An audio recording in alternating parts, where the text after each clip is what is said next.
Thank you, Chris. So welcome to our session, Pain Point, Updating IT Policies. I'm Rebecca Gould, Director of Information Technology, and my co-presenter is? I'm Betsy Draper, and I'm Deputy CIO for Strategy, Planning, and Enterprise Architecture. So we hope that we give you some tidbits of insight on policies as we go through our, I should really say, creation and revision process. And here's our agenda. Betsy's going to give you the framework and the overview. Then we'll talk about past and present revision processes. And then we're going to show you 3 examples and end with lessons learned. So Betsy's going to take it away. So the first thing we wanted to share is just some, I would say we call them best practices or approaches as you're thinking about IT policy. And one of the things, and we'll share a little more about some of the research we did as we looked at what other institutions are doing. But one of the things we quickly learned was have as few policies as possible. So keep it to a minimum number, no more than what you need. And to have consistency, be sure to set up a template. There are lots of good examples out there across different, not only universities, but in private companies as well. But oftentimes your institution is going to have a template too that you're going to want to use. So check with your institution first.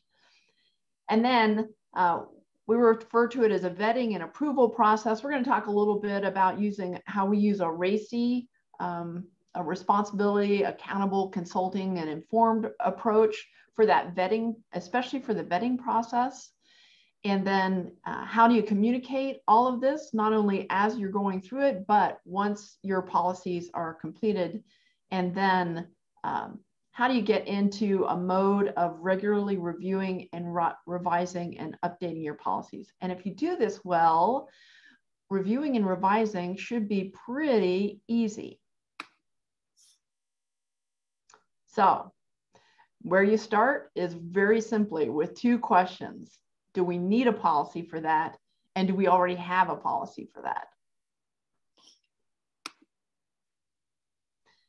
So for us, the approach that we take is finding out or figuring out what that need would be. So here are some of the groups that impact or may create the need for us to have a policy.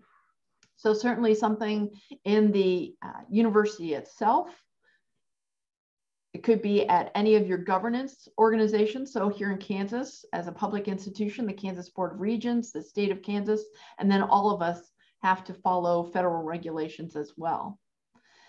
The other thing is you might find that you need a policy because there's been some kind of incident at your institution or another institution that kind of catches your attention and you recognize that that may be an issue for you as well.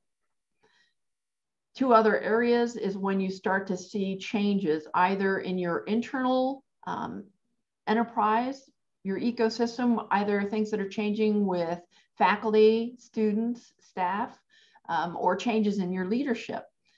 And then also changes that are occurring outside of your university, so in society or culture.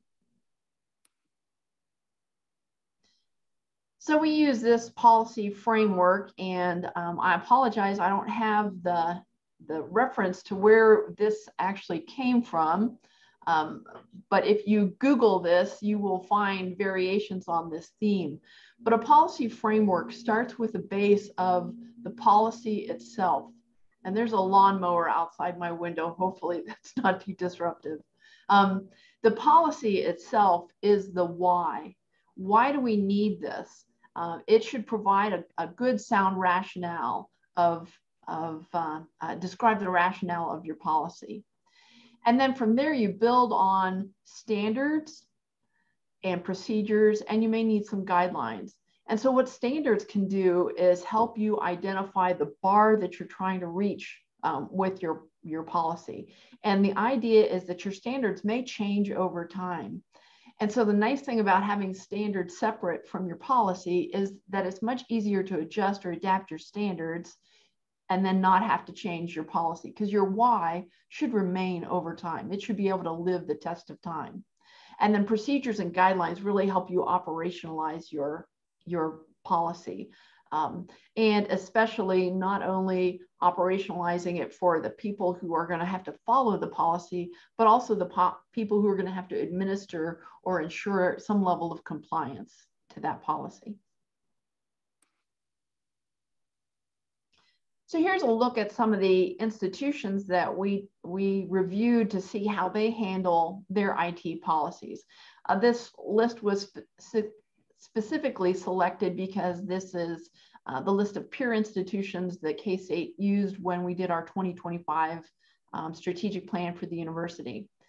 So one of the things that we looked at is, where do they store, or what repository do they use for their IT policies? Try to get an idea of the management, who's responsible for the majority of the work around those policies, those IT policies. How many IT policies do they have, or at least share in a public, from a public view, and then to try and get an idea of how frequently those are reviewed. And so you can see as you look down the list that there's a varying number, from a small number of policies to fairly large numbers. And sometimes we found that that for the most case, universities were putting their policies in at a central location, so with all other university policies. But others had their policies at a separate site within their IT organization. Another thing that we noticed is the review period. And those institutions that were showing a review period that was a little more frequently kind of piqued our interest as far as how they're managing their policies and the frequency they're doing the review. And I'm gonna have Rebecca move to the next slide. The one that really caught our attention was North Carolina State's approach. And for one thing, one thing that really stood about North Carolina State was that they make a regular practice of retiring policies. So this is a good reminder that policies aren't intended to be out there forever. So you need to think about when a policy is no longer used and how to reflect the retirement of that policy. And then the other thing we noticed is that they started consolidating many of their policies, or they were included by broader policies, especially, for instance, in the area of records management. So that was a really interesting practice that we saw and appreciated, that it was getting to be less about technology per se and more about the information side of information technology.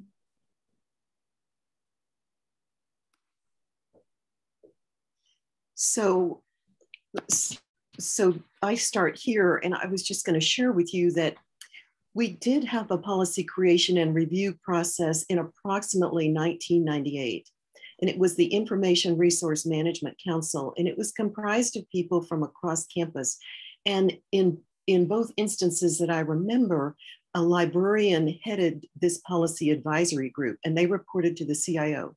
They worked on policies ranging from email to internet to World Wide Web to DMCA, peer-to-peer, et cetera. But it was disbanded in approximately 2010 under a former CIO. And so under Betsy, under her purview, strategy planning and enterprise architecture, policies were included. And so she and I collectively worked last summer on a process for reviewing documentation. And I will share with you that we did look at KU's process. We looked across universities as what was their process, and it's all over the board as how institutions review policies. And so we revised the process. We took it to the Office of General Counsel, and we're going to show you this is what evolved from that. We have it in written form, but we thought this would be a little more interesting. So there's a communications team that works with subject matter experts to draft or edit policy. So for example, I'll show you, we have about 22 IT policies, and I'll show you 3 of them and where we are in those stages of editing and reviewing. But they're the first cut They look at the policy, they compare to peer institutions, those ones that Betsy showed. We edit, we make suggestions, and we get it in pretty good form with the research data. Then we take those to an IT policy review team, and it's comprised of a subsample of our extended leadership group.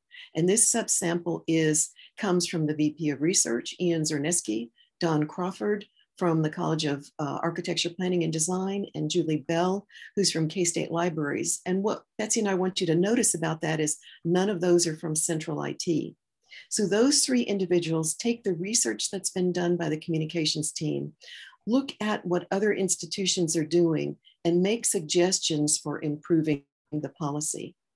And then the next stage is a really iterative process, and probably, and I shouldn't say probably, takes the longest time. Then Office of General Counsel knows we're working on all these policies, and we consult with various groups across campus. So we either meet with them or send them an email with the policy, with the markups, and with all the questions that we might have. And I'll show you that in a minute. Every policy has a different consultation group.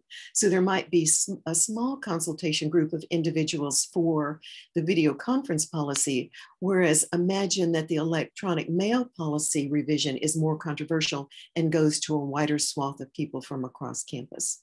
From there, it goes back to the policy review team to hear what the suggestions were. And remember, they're just consulting, they're not approval. So we take all those, the communication team summarizes them, we edit accordingly, we include what they think we should include, and then run it by the policy review team, and they, maybe we don't need to do that. And then from there, the policy review team takes it to extended leadership, this bigger group from across campus, which has both IT and non-IT people of leaders from across campus. And once they approve it, then the CIO notifies campus that the policy has been finalized, and it gets back to Betsy's point about communication. We publish it in our IT newsletter, our K-State Today, and we update the website. I should not say we have a person, Sarah Silva, who does all the edits on the policy, and we make sure the dates are there so we're clear. But I will share with you one thing about this chart. Recently, I had a discussion with Office of General Counsel, and to make it clear, some of these consulting groups believe they're approvers of policy when really they're consultant. So we take their feedback, but really the final approval is the CIO, which is depicted in this next slide. This is what Betsy referred to, the big racy chart. So this is a big overview that goes with our a big picture policy review. This will change with every policy, but for the most part, it gives a broader swath of who's responsible, who's accountable, who's consulted, and who's informed. And you can notice in the last cell, in the last column, in every instance, the CIO is the accountable for our policies, and that's in agreement with the Office of General Counsel. Whereas, I mean, in some instances, you can see the President's Council might not be a consulting group on every policy. So let's look at 3 of our policies. We're going to look at electronic mail, data classification, and media sanitization if we have time. So electronic mail, there's 2 policies actually on electronic mail. One is that electronic mail is official correspondence. Many universities, I should say some universities still have that policy. And then the other is this electronic mail policy that says who has access, why do they have access, and what they can and cannot do. So for example, you can't solicit political organizations. You can say you have a meeting, but you can't solicit for a political party or advertise, etc. So you can see the last time we revised was September 2nd, 2010. Okay, 11 years ago, that's a long time in the world of electronic email or electronic mail. Our peer institutions, 1998 to 2018 was the revision. And look at our consultation groups. And notice as we go through these 3, they change. So I'm just going to go through this one and then you can see the next one. Our Faculty Senate Committee on Technology, also referred to as FSCOT. They're a group of faculty senate. They're reviewing our policies. They take this very seriously and they provide suggestions for improvement. Our registrar, you can imagine why the registrar needs to revisit the email policy, because that's their main communication channel. VP of Enrollment Management, we're all concerned about enrollment. They want a stake in the policy. The associate deans, they communicate with our students, faculty, staff. VP of Student Life, VP of Student Success, sysadmins, IT security, and almost every policy we've looked at so far, records management has been a key player. And I'll show you why in terms of the retention schedule and in terms of making sure people understand what's a record, what's data, what's information, et cetera. What was unique about the email policy is once we got started with the registrar, she asked, okay, what are the Regents institutions doing? So with the ITSA group, we asked our Regents institutions and they completed this survey, and I just wanted to show it to you on what do our Regents institutions do with regards to email. So of course, everybody has email, but then when we asked the question, do you allow student email privileges for life? You can see that about 67% said yes, and the remaining said no. So let me just show you what it looks like when it goes to, this is many iterations later, but when it goes to our policy review team and consultation groups. Pardon me. So this is a summary. You can see that we restarted and then we've updated. And remember, this is what I start out sending this to the policy review team, but then the consulting groups, we edit it as it goes along. We talk about what changes have been made. There's a link to the current policy. These are our consultation groups, and they're highlighted if we've met with them. And this is what Betsy was referring to as the research. So with every policy, we have a summary table that either goes in a little more depth or just provides a link to the policy. And in this instance, I'll show you there was a lot of questions about forwarding and a lot of questions about email signatures. So I tried to capture that and put it in here. And underneath this, I hope I don't make anybody dizzy. Underneath this is the revision with markup. And you can see there's a lot of markup. And then under that is the final revision. And if anybody wants to access this, we're happy to share it with you. This is in our OneDrive folder, and our consultation groups have all access to that. And then without markup, typically is at the very bottom, or if it's really a mess, I put it in a separate OneDrive folder. And I think, Rebecca, this is a good time to point out that you saw a lot of cross out on the text. So the team is really intentional about trying to make these policies briefer and more concise. And that is certainly a goal that we have with these policies. Thanks, Betsy, good point. So continuing with this email policy, I just want to share with you some of the changes we made. So there was a lot of consternation about retiring the official communication policy, which is email. So that's a separate policy from the electronic mail. And once we went back and looked, it was pretty similar. So the IT policy review team concurred, as did the Office of General Counsel, that we should combine those policies into one. You can imagine having to tell a student who says, I didn't know that I shouldn't be doing that in email, and then they refer back to the email policy. So we made sure that's there. Then we added the regulations. When we looked at other policies, I can't remember if it was Auburn or Clemson, they have a statement about regulations, FERPA, Graham-Leach-Bliley, Digital Millennial Copyright Act. So we added a statement very short to the point. Then Office of General Counsel was reviewing this with us, and they said, wait a minute, people are putting statements underneath their email signature that doesn't reflect the K-State brand. So they wanted us to work with human capital on what would be a signature statement. So in other words, you can't say I'm affiliated with this Democratic or Republican Party, and you can't put religious statements underneath. And we've included a statement or two statements about that. And then lo and behold, NIST comes along, NIST 800-171 revision 2. And there's some language about forwarding. And there's universities like Auburn that prohibit forwarding. And we want to come in line with that. And we want to figure out how to operationalize that if you think about Betsy's chart. We moved procedures to a knowledge base, and that shortens the policy. And then the other thing we've been working on for really a long time, and what we wanted to know from Regents, institutions, and our peers, is how long does an individual with a specific role at K-State have access to email? And so we've put that at the bottom, and that's going in a knowledge base article. So in other words, we're no longer saying email for life. And I think others are moving in that direction as well. Where are we now with this policy? It has been reviewed by the Office of General Counsel. And once we figure out forwarding, it's going to go to the President's Cabinet. And then I'll just show you.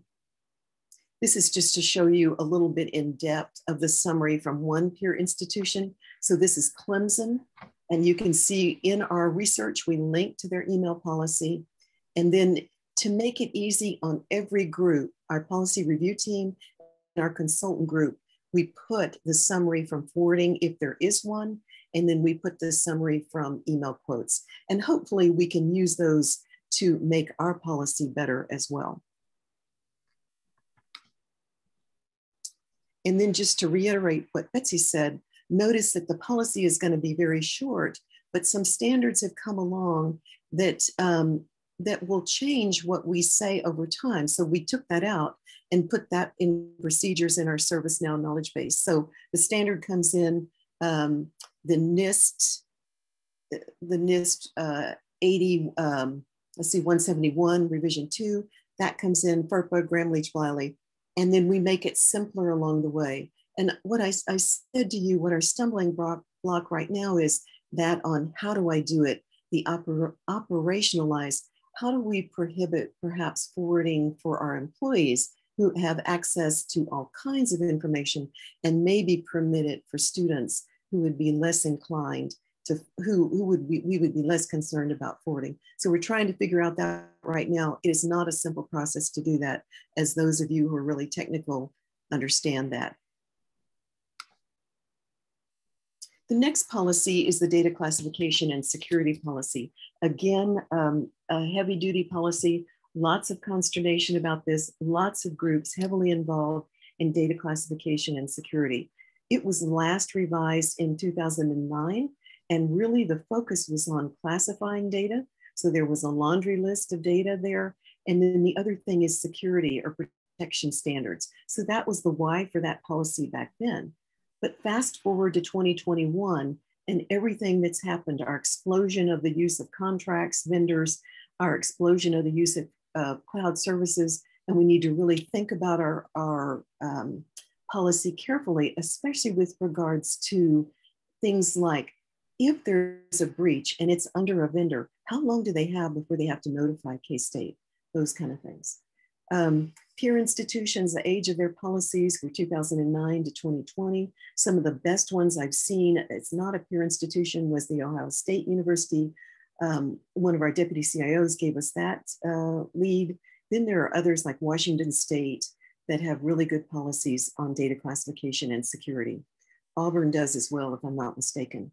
You can see the change slightly in consultative groups, including FESCOT's still there, but now data governance group comes into play, risk and compliance, and you can see the others. As always, record management and IT security are there with us every step of the way. And the other thing I forgot to add is the Office of General Counsel is typically the last group we consult with on these policies. This was such a heavy duty policy that Betsy and I decided to ask Gartner their thoughts. They have a policy pro, and he gave us an hour to go through 20 pages of policy, research, et cetera, and gave us insight on how to improve the policy.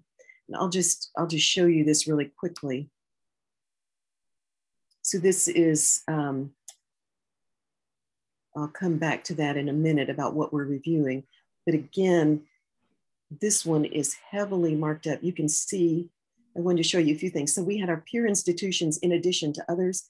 The other thing we did is we compared data classification policy categories, because not everybody's using public, internal, and confidential. Some use low risk, high risk, or medium risk, or moderate risk. You can see that, and you can see the varying levels. So we tried to do all that, and then again, the markup It's a heavy duty marked up page. This was a really long policy, had all those protection standards in there.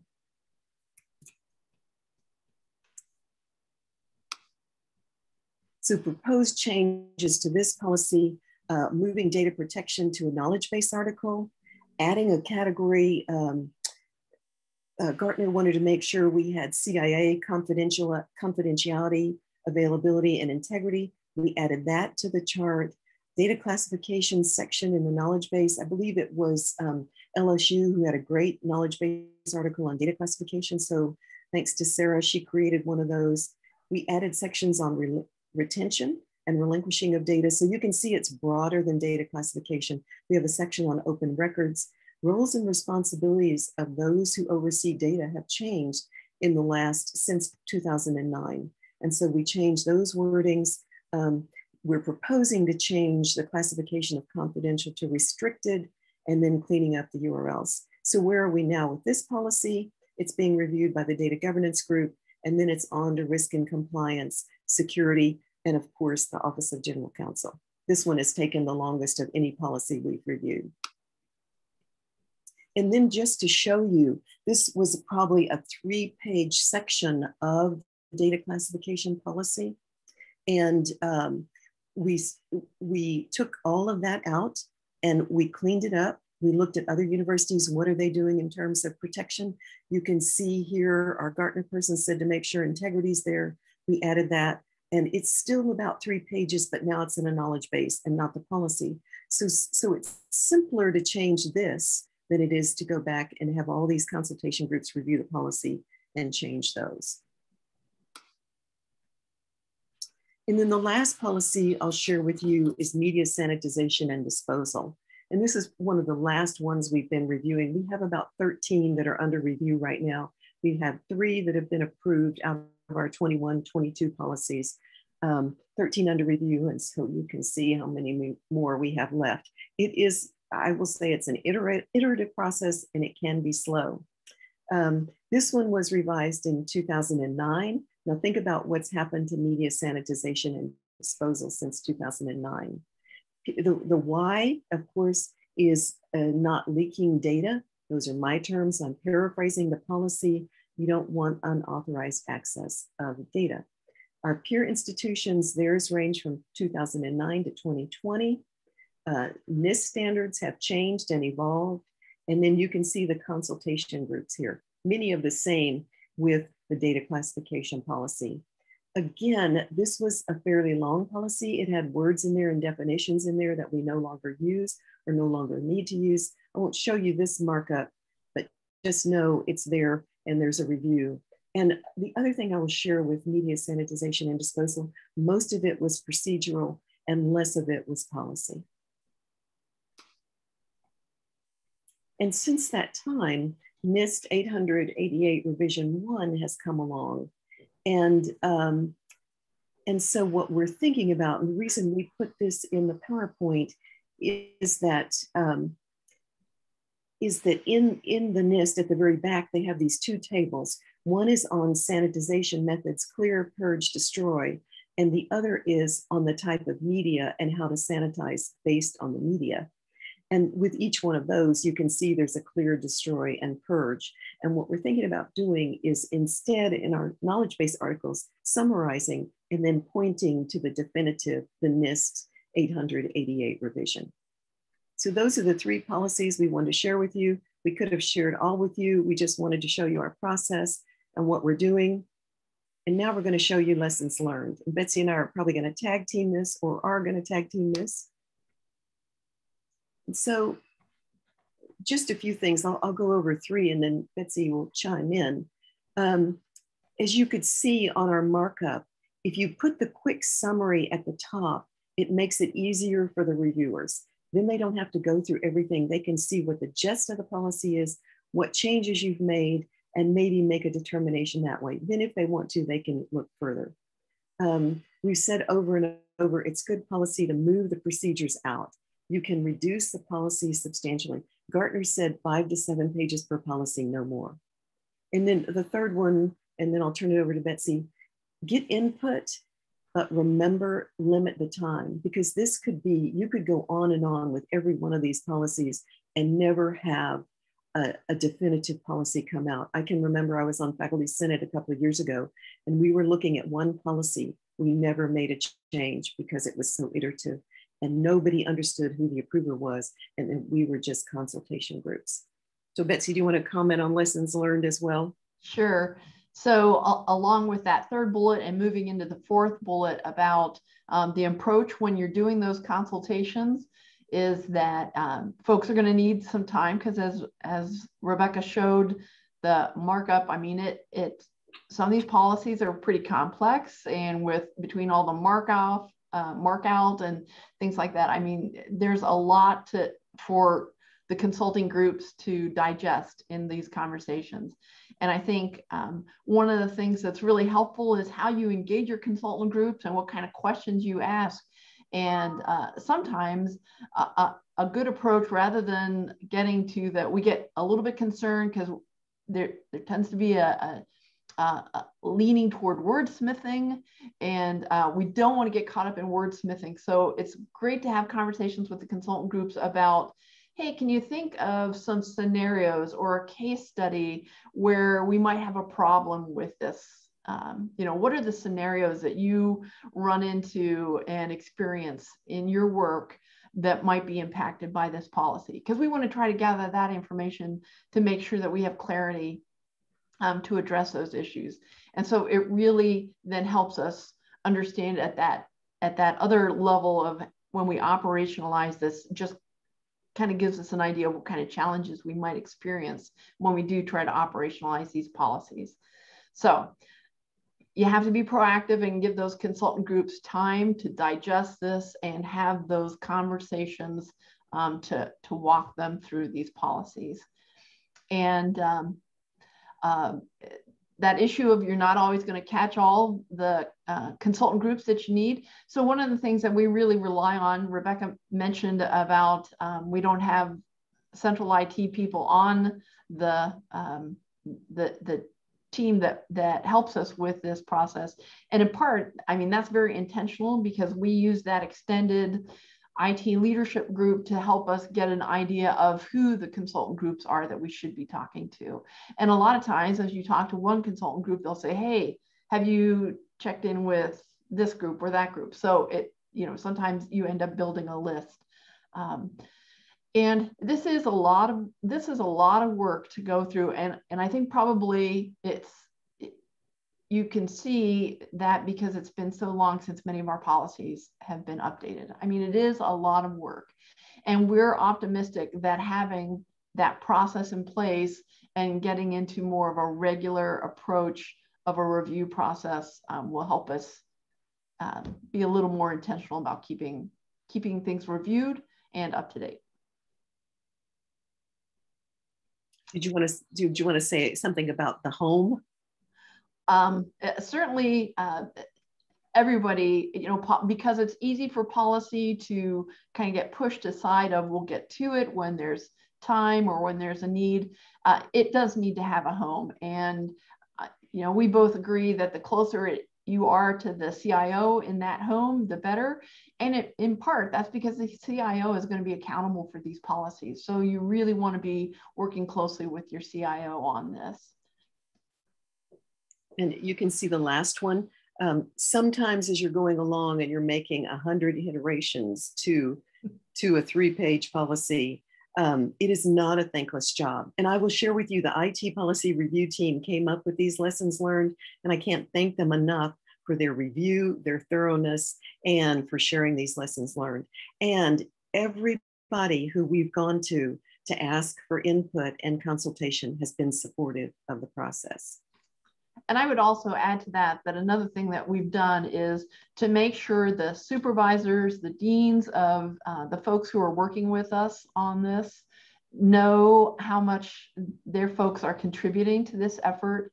So we want to be able to acknowledge not only the work that these individuals are doing on behalf of IT policy, but make sure that their supervisors or their leaders are aware of the effort that they're making as well, the contribution. So that's what we wanted to share. And I might just pull this down so we can see people. If you all have questions, we'd really appreciate being able to have a conversation about policy review. Any questions?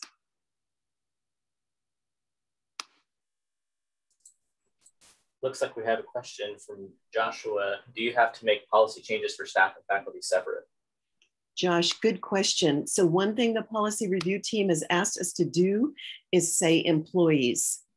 You know, so for most instances, it would be employees, and we won't separate out faculty and staff. Betsy, did you have thoughts about that? Yeah, I would agree. Getting to that more generic term is better. And in fact, because the other thing you'll learn, or at least we've experienced, is I've been working with a group on the university handbook, and the language that they use around faculty and instructors and the terminology can be very confusing. So trying to keep things as generic and broad as possible, I think, is always a good practice. Other questions?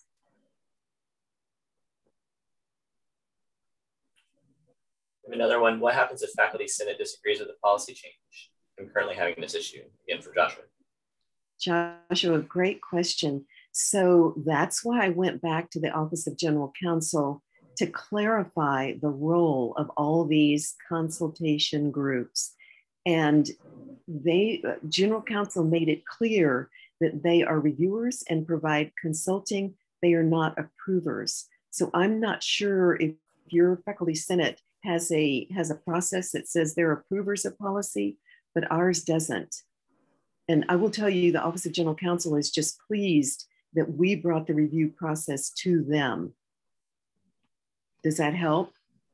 Well, and I would add to that, because especially with faculty senate, it tends to be a little more challenging. We've also had leaders come into faculty senate meetings to share a little more background on the why of these policies. So we do have leadership come in and support these policy changes. And oftentimes that's an opportunity to hear what the concerns of faculty senate, what concerns they have. But again, using the committee on the faculty senate committee on technology is really, really important, because they really do help kind of break the ice around this.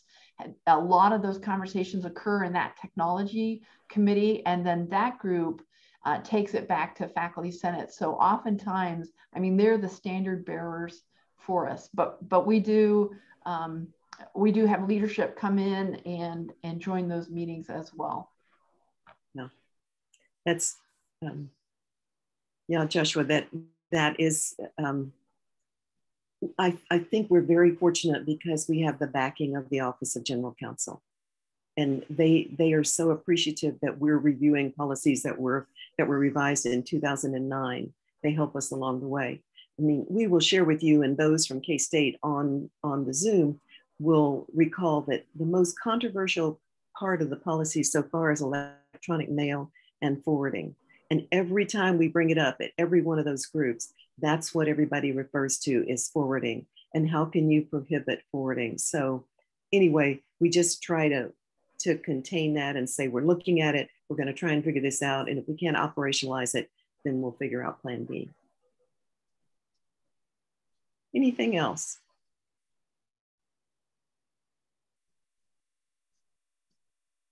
We want to thank everybody today for participating. And again, if you want to ask Betsy or I any questions about our policy review process, we're happy to share anything, the process, our OneDrive, anything you want, because we just think we benefited from research of others, and we hope you will benefit from our research. Would you mind putting your contact information in the chat? Yeah. Just in case anybody would like to use that.